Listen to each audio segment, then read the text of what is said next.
Every day, the world presents you with hundreds of headlines. What do you believe? Who do you trust?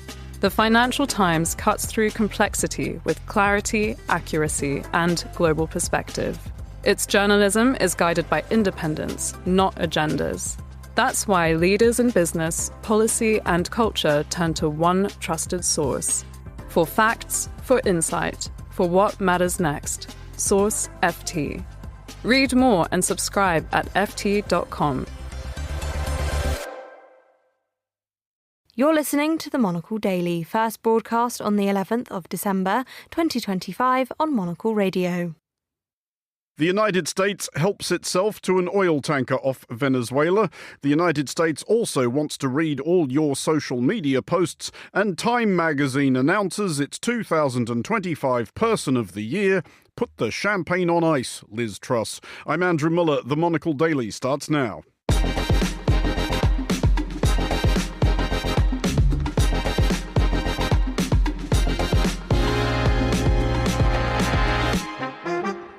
Hello and welcome to the Monocle Daily, coming to you from our studios here at Midori House in London. I'm Andrew Muller. My guests Julie Norman and Jonathan Fenby will discuss the day's big stories, and we'll have another report from our team at the recently concluded international luxury travel market in Cannes. Stay tuned, all that and more coming up right here on the Monocle Daily.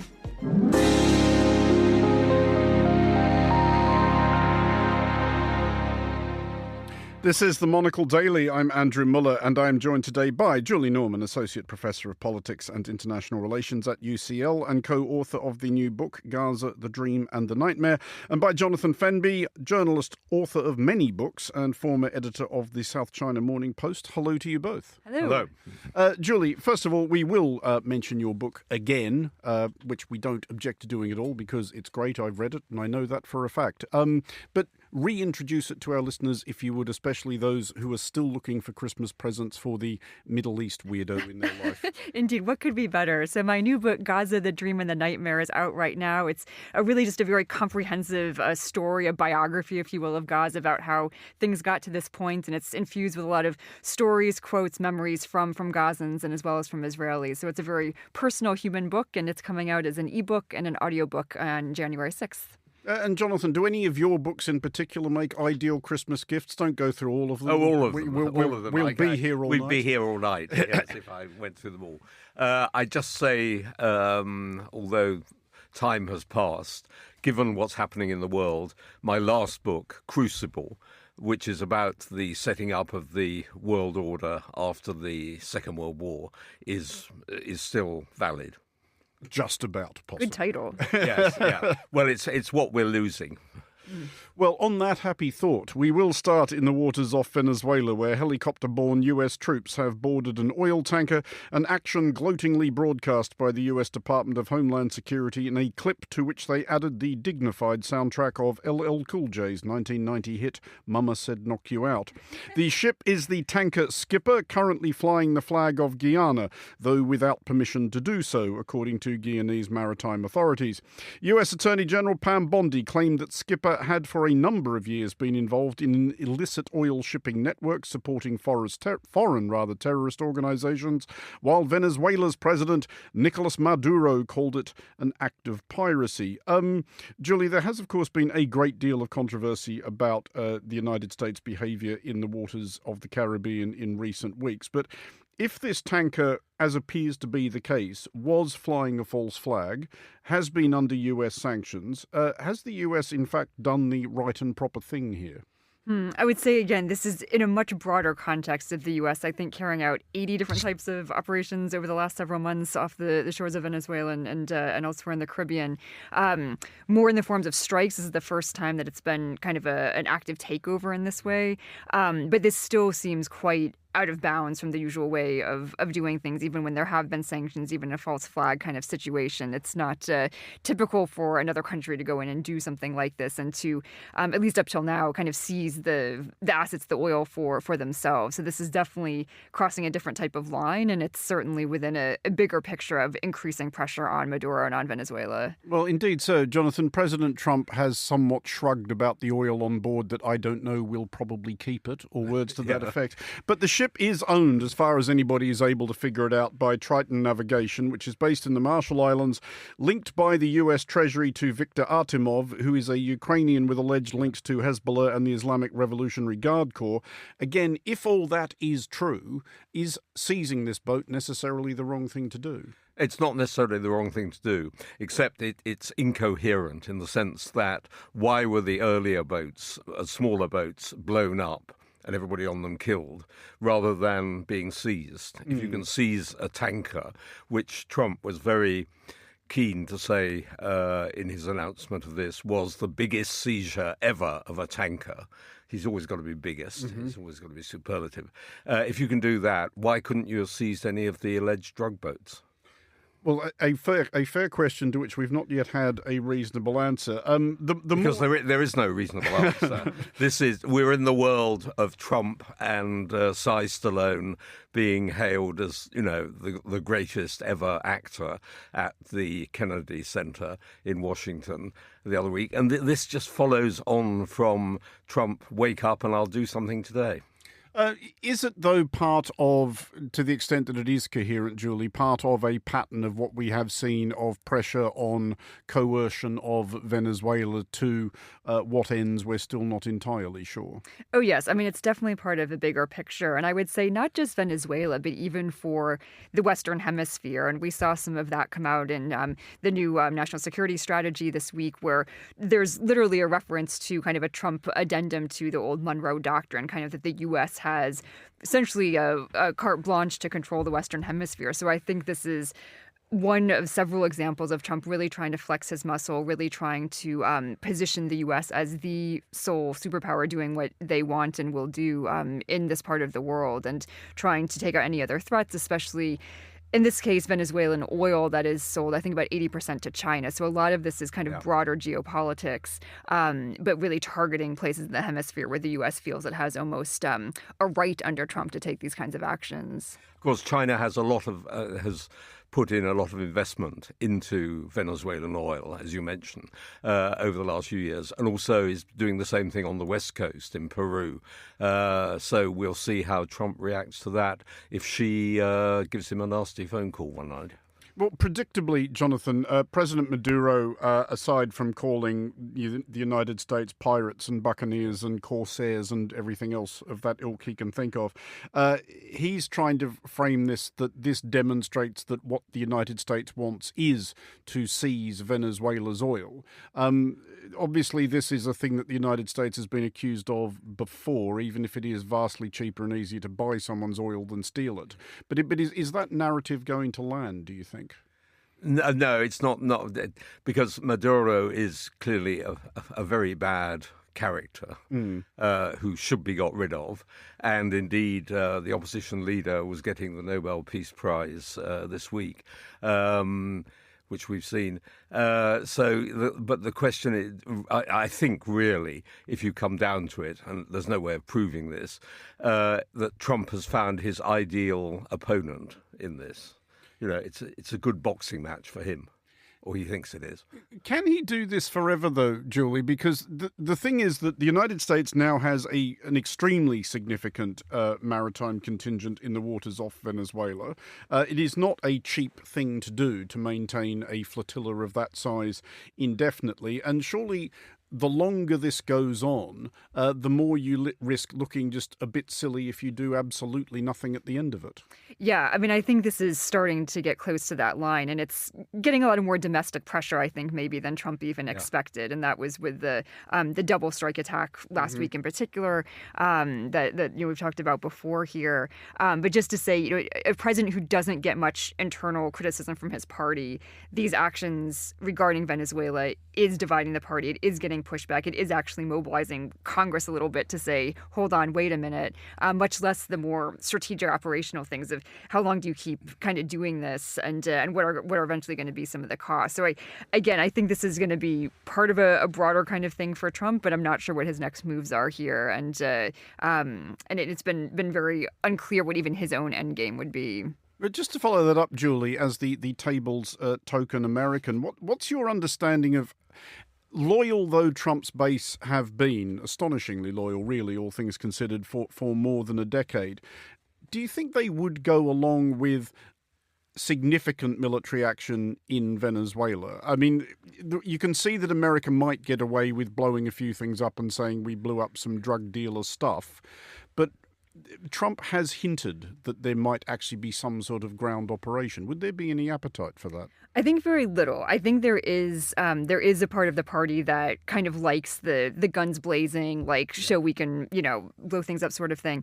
But in general, most of the party and most of both parties, I would say, are pretty non-interventionist right now. And certainly there's very little appetite for regime change type policy across the political spectrum in the U.S. and I would say across most of the world right now. So I think it would be very difficult for them to carry on in that regard. And I think there's going to be a tipping point that they might step over almost accidentally and get in a little bit too deep, even for their own supporters. Indeed. I mean, Trump, interestingly, while dumping on Maduro all the time, he's been very cautious in talking about regime change, which would mean boots on the ground, basically.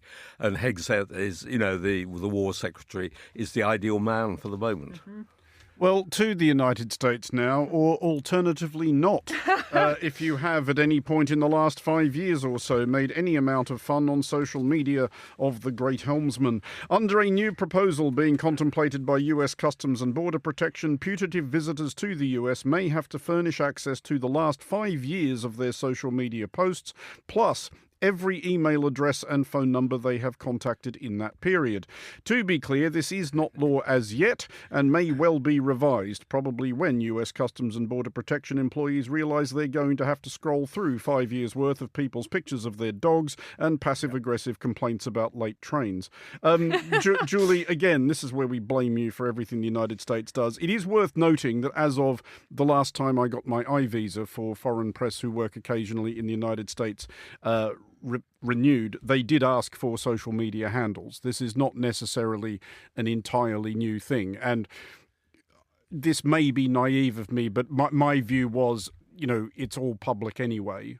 So knock yourselves out. Is this any more sinister than that? Well, I will say my initial impression too was like, okay, if it's social media, you put it out there, like it's not that secret to like find it. But I think what we've seen and we can look to as indicators is for more long-term visa applications for students and others. And those have changed already, that not only providing the handles, but required to make all your accounts public. Obviously, many people keep them private, especially if they're saying controversial things. And some of it, I think, is just to have a chilling effect to make people be more careful about what they post or to simply not come to the U.S. if they happen to be critical. So some of it, I think, is just a bit of a scare tactic rather than, like you said, actually having civil servants sitting there like reading through people's socials. But it does give that sense that we can look and we can find things if we want to, even whether that happens or not. I mean, the chilling effect, though, Jonathan, may well be manifested in people just deciding, well, I'm just not going to go to the United States. There are other countries. And just anecdotally, I know many people myself who have made that decision. Has that not occurred to the administration, or do they not? But there are a lot of other people who will have to go to the United States for their own interests or because of their jobs or who knows what and so on. And they are likely to be more careful. But this still means fewer people going and spending money. Yeah, I mean, I was wondering today, I mean, having written several uncomplimentary things about the Donald on various chat groups, if I would willingly take a plane across the Atlantic. And you wouldn't be alone in that.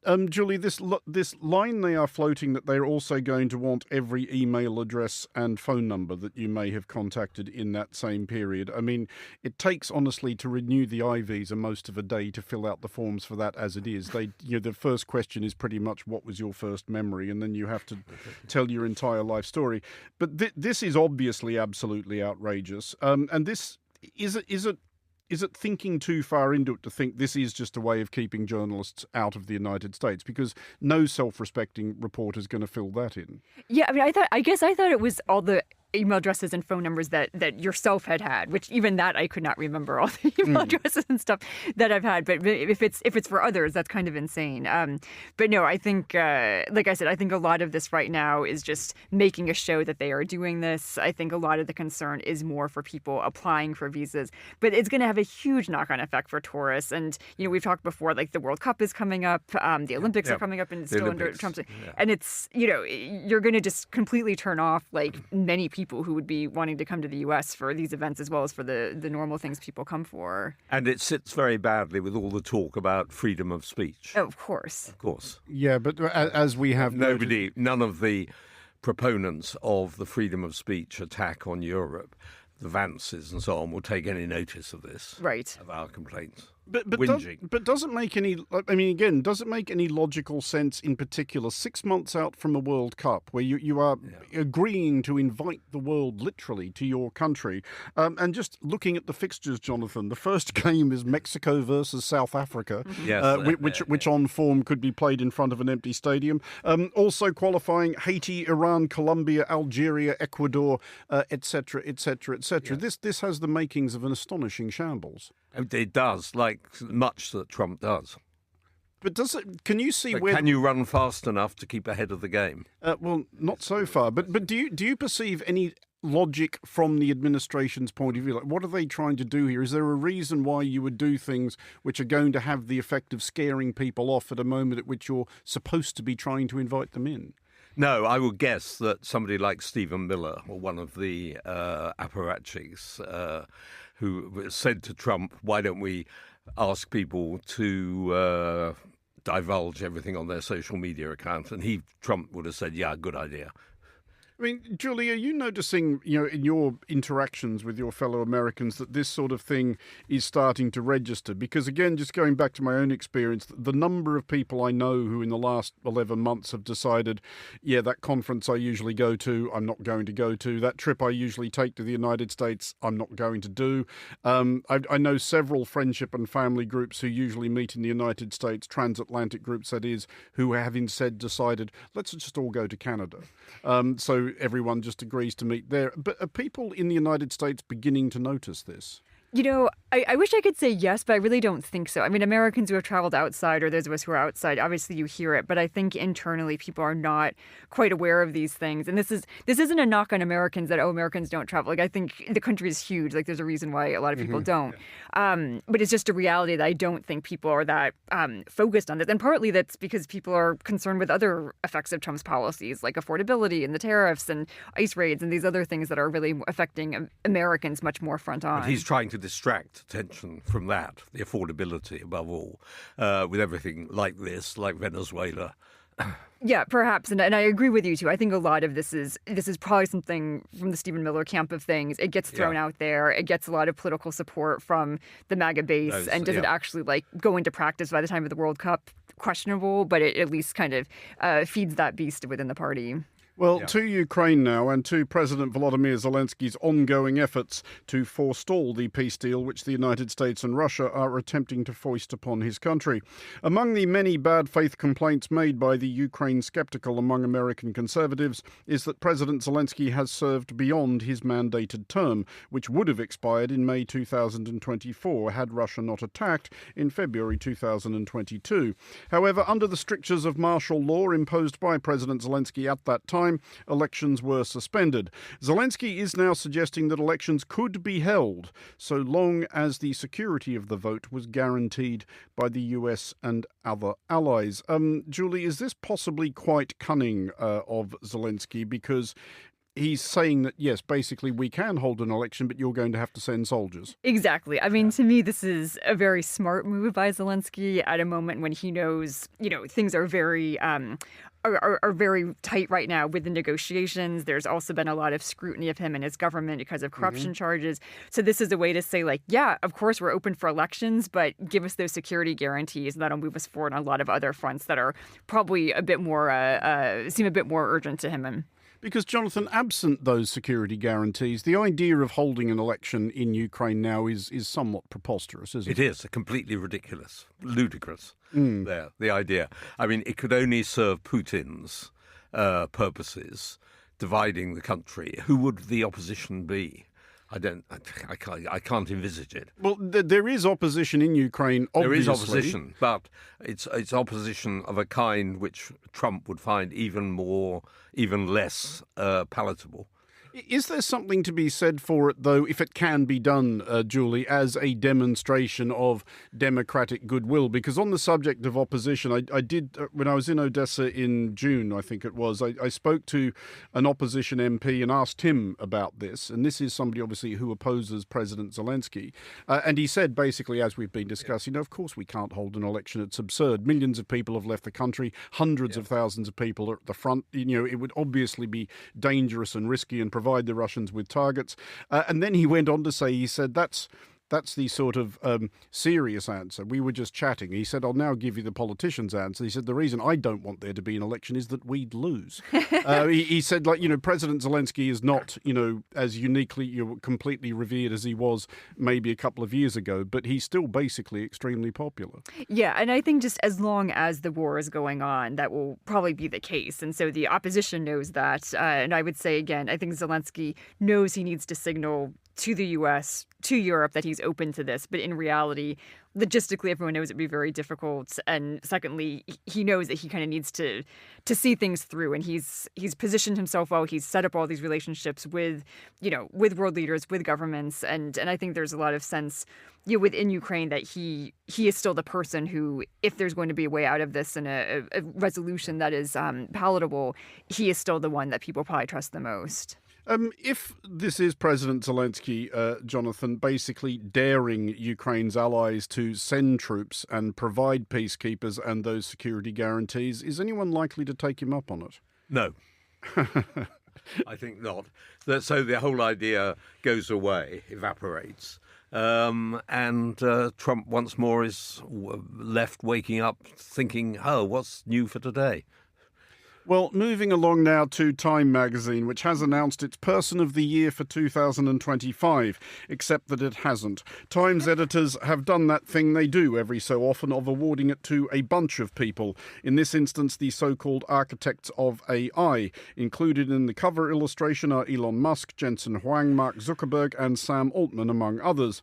Time, explaining its choice, said thanks to the AI titans, humanity is now flying down the highway, all gas, no brakes, towards a highly automated and highly uncertain future.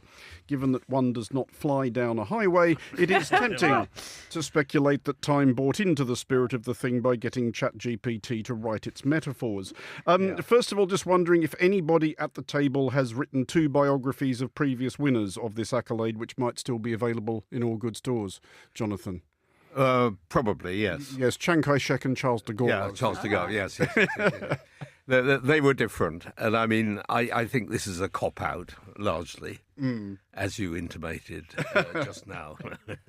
What do you think, Julie? Is it a cop-out? Did they not want to give it to just Elon Musk by himself and wear the opprobrium that would have descended upon them? Yeah, I mean, often I don't like the cop-outs, but I do feel something like AI, you almost needed to with this one. Like, I think to elevate one of the AI entrepreneurs over the others would almost be like a bigger disservice. And I feel like, I know Sam Altman was talked about a lot, obviously, but I do think at this moment, one reason AI is where it is because you've had these different jockeying actors all moving forward. And that's individuals as well as, countries and states doing this also. So for this particular issue, which I do think was right to highlight as kind of the issue of the year, if you will, it was more of a collective. And I'm actually kind of relieved that they didn't just pick a Musk or someone else who's, a lot of problematic characters in this group, but as a collective has, created this technology that is, going to change all of our lives very quickly.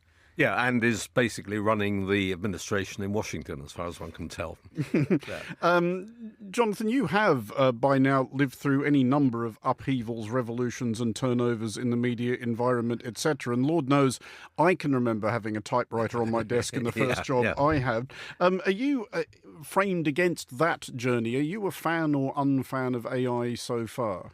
I can see that AI can do a lot of things, but I still think, and probably I'm an 18th century scribe in this, I still see it as a mechanism rather than as an initiator. Have you actually tried using it? I've tried using it, and what I came up with was not very impressive, I must say. On the other hand, I must say my son is a tremendous believer in it. So we have endless arguments. What is it about it he believes in? that it can move beyond the purely mechanistic element of putting together things that have already been written and already been thought of. Julie, what's been your experience of it if we narrow it down to this year, as Time magazine has, with this in academia? Because I have attempted to use it as a journalistic research tool a few times, but what I've always been struck by whenever I've asked it about things that I do actually know quite a lot about, it just spews out stuff that, and I just find yourself in the ridiculous position of typing into a screen, but that's just bollocks. Right? That's not even close. Yeah, that's pretty much what I write in my student comments for my feedback on their assessments too. No, it's no, not exactly. I mean, I would say, right, for us, like for academia, it's changed things tremendously, and obviously students are using ChatGPT, AI, like all the time. But one of the things we try and do in classrooms is exactly that: is we actually intentionally bring it up, have them put in prompts, and then we go through and analyze, like, where is it wrong, and how do you need to be a discerning, like, person and a student and scholar to be able to kind of find that. But with that said, I do think it's getting better and better, like, by the day. Yeah. And a lot of what we see now is like, oh, look how bad it is going to be very obsolete very soon. But it still doesn't really get jokes. Particularly not puns. That's good to know, because I try it on a few puns. But yeah, I mean, I think where we see it, like I think in number crunching and data crunching, like that kind of thing, I see a lot of value in my colleagues in medicine and health. A lot of that kind of stuff say it's like groundbreaking. But I think for those of us in the social sciences, humanities, a lot of us who are writers, these kinds of things, like we still see such value in that craft and like. For me, with my students, I'm like, the writing process is the thinking process. And they're like, what century are you from? But like, it's so true. And so I'm like, we need to still hold on to those skills. But I think some of the questions and things we'll be dealing with AI in this next year are much beyond just ChatGPT in the classroom. They're going to be like, it's going to be at such levels and things that I think are even just not foreseeable to someone like myself.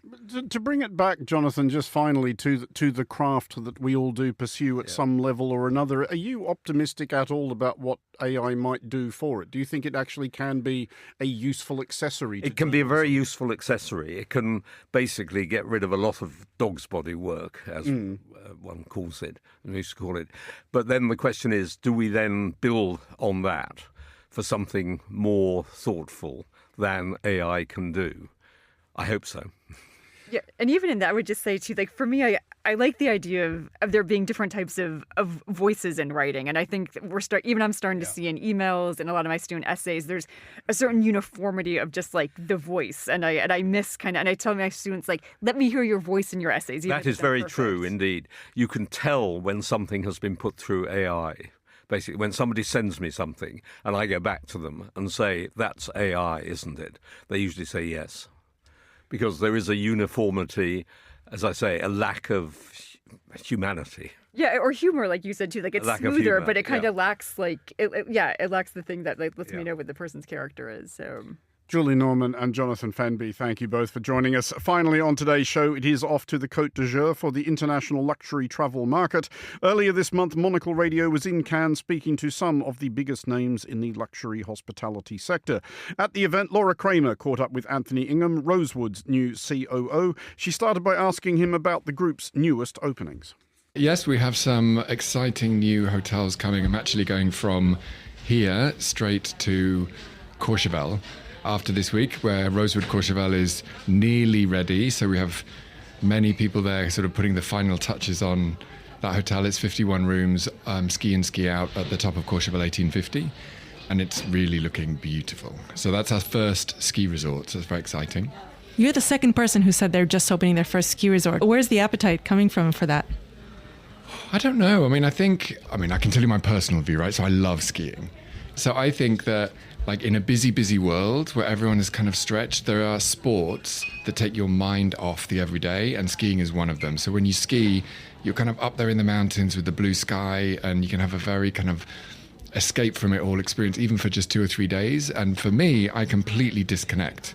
And so 3 days skiing is like a week's holiday on a beach for me, because my brain is occupied trying to avoid hitting a tree or falling over when I hit a mogul.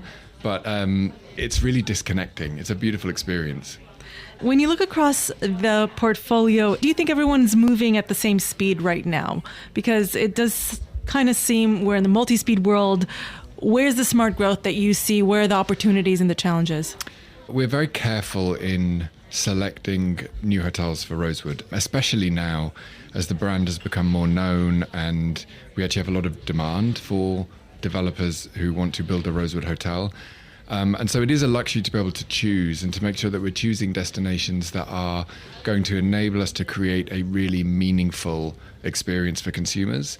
And so an extraordinary amount of thought goes into creating each Rosewood hotel. Many of the ones that we opened this year, like the Chancery and Rosewood Amsterdam, in early 27, Rosewood Calistoga, these hotels are 10 years in the making. And every little detail of the experience is thought through and designed with intent. And that kind of hotel warrants specific destinations. It's not a sort of exercise of putting a Rosewood wherever we could. And then when you do decide the next opening is going to be here, tell us actually about the openings in 2026 that we can look forward to. So next after Courchevel will be Rosewood Amala in the Red Sea in Saudi Arabia. So that's a well-being orientated resort, which will be 100% powered by sustainable energy. And so I think this is going to be a fabulous example of a new resort destination in the Red Sea. We are also going to open our first hotel in Greece, the Blue Palace in Crete, a very authentically Greek hotel. So from its design direction, from its culinary offering, from all of the vegetables being grown on site, and even we have a program where the staff can grow vegetables in their family plots and sell them to the hotel. So we have organic produce coming from the staff's family plots on Crete. Because there's a tradition in Crete where all of the local families typically have like a plot where they grow their own vegetables. And so there's something lovely about the Greekness of the Blue Palace that we're going to be experiencing. We have been speaking a lot lately about retaining talent, training up talent, the importance of hospitality, but also the collaboration with the local community. That sounds like it's exactly that. It is, and it's a core part of Rosewood's DNA to contribute to the communities where we operate, to provide opportunities for local workforce, to educate local workforce, but also to get our guests to engage with what makes that destination special. Because from our guest point of view, they're looking for experiences that shape them, that are meaningful, that help them connect with place and connect with each other in a much more meaningful way. And obviously we provide a level of luxury and comfort in doing that, but it's much more profound experience than simply a luxury hotel. Let's use the Greek example. It's somewhere most of us have been. We know it very well, but how do you create a sort of sense of discovery and excitement for guests who have been everywhere and done everything in locations like that? I think it's coming back to the simple things that make a place and its people special. And actually, the world is an extraordinary place full of incredible diversity of culture and geography, flora and fauna, and the most beautiful things are often the simplest. And in a crazy busy world where everything's digital and everything's AI driven, I think connecting people to those simple, beautiful things is actually really powerful. And that is something that I see our customers really looking for. That disconnection from the technology, from the AI that we're kind of inundated with. I think it's if you find something which is meaningful enough to you, so something that you're really interested in and curious about, and it's something that touches you, you automatically disconnect from the noise around you because you found something that's actually really grabbing your attention, and that itself is a detox. I love that. What cities or destinations do you think have really come back to life? Because it does seem there are certain cities where work from home culture, for example, is still a little bit more dominant. Other ones that are really buzzy, and I just wondered which ones do you think are still a little sleepy or up and coming in terms of the energy levels? I mean, Rome's an interesting one, right? So we have Rosewood Rome is going to open at the end of 26, and from a hospitality point of view, Rome has all of a sudden boomed as a destination for luxury tourists. And it's kind of surprising because I think Rome has been Rome for millennia, but it's having a real renaissance from a luxury tourism perspective. So we're very excited about Rosewood Rome. It's going to be in a historic ex-bank headquarters, so one of the most famous banks in Italy's history. It was their headquarters on Via Veneto, and it's a modernist building built sort of around in the beginning of the 1900s. And what I love about it is that there's a DNA in that bank building of La Dolce Vita. So the way that that bank operated in the 30s and 40s was very hospitality and entertainment driven. So the way business deals were done in Italy in the 1930s and 40s was around food and wine and hospitality and entertaining. So we're trying to extract that DNA and bring it back into the hotel as we reinvent that historic building. And that was Anthony Ingham, Rosewood's COO, speaking to Monocle's Laura Kramer. That is it for this edition of the Monocle Daily. Thanks to our panellists today, Julie Norman and Jonathan Fenby. Today's show was produced by Monica Lillis and researched by Joanna Moser. Our sound engineer was Steph Chungu. I'm Andrew Muller here in London. The Daily is back at the same time tomorrow. Thanks for listening.